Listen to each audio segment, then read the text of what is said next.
অভিনেত্রী হওয়ার মাসুল গুনেছি, মানসিকভাবে বিপর্যস্ত হয়ে মুখ বন্ধ করে থেকেছি টিআরপি জন্য। অর্ণবের সঙ্গে বিচ্ছেদ প্রসঙ্গে বললেন ইপসিতা। জল্পনা ছিল আগেই, দিন কয়েক আগে হয়েছে আনুষ্ঠানিক ঘোষণা। অভিনেতা অর্ণব বন্দ্যোপাধ্যায়ের সঙ্গে বিচ্ছেদের পথে টেলি অভিনেত্রী ইপসিতা মুখোপাধ্যায়।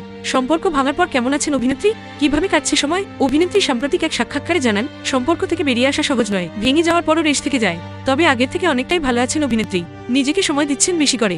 প্রেমের সম্পর্ক থেকে এক ছাদের তলায় থাকার সিদ্ধান্ত। তারপর কেন বিচ্ছেদের পথে হাঁটলেন অভিনেত্রী? ইপসিতার কথায়, বিয়ের মাস 6-এর মাথায় বুঝতে পেরেছিলাম অনেক কিছু ঠিক নেই, সমস্যা হচ্ছিল। তখনই সিদ্ধান্ত নিয়ে আমরা আইনি বিয়ে ভেঙে বেরিয়ে আসবো। অভিনেত্রীর কথায়, এরপর সমস্যার সূত্রপাত যাদের কারণে তারা এগিয়ে আসে, আশ্বাস দেয় পরিস্থিতি বদলে যাবে। আমরাও ঠিক করি আরও একবার চেষ্টা করে দেখা যাক। সেই চেষ্টা আপ্রাণ করেছেন অভিনেত্রী। তবে সম্পর্কে চির খাওয়া দাগটা রয়ে গেছে। হাজার চেষ্টা করেও চির সম্পর্ক ঠিক করা সম্ভব হয়নি।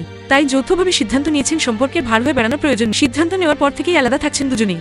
গত বছরের শেষ থেকে আলাদা হয়েছে দুজনের ঘর। তবে একই ধারাবাহিকে অভিনয় করছেন দুপক্ষ। অভিনেত্রী জানান, হ্যাঁ বাস্তবে বিচ্ছিন্ন, কিন্তু ধারাবাহিকে আমরা দেওয়ার বৌদি। ধারাবাহিকের কারণেই মুখ বন্ধ করে থেকেছি এতদিন, যাতে টিআরপিতে ছাপ না পড়ে। চ্যানেলের অনুষ্ঠানে জুটি বেঁধে নেচেছি, তার জন্য নিয়মিত একসঙ্গে মহড়া দিতে মনের উপরে খুব চাপ পড়তো। বলতে পারেন অভিনেত্রী হওয়ার মাসুল গুনেছি যেন। বর্তমানে মানে ধারাবাহিক শেষ, চ্যানেলের অনুষ্ঠান ফুরিয়েছে। ইপসিতার ইচ্ছে সাধারণ মানুষ যেন সহজে তাদের বিচ্ছেদের কথা জানতে পারেন।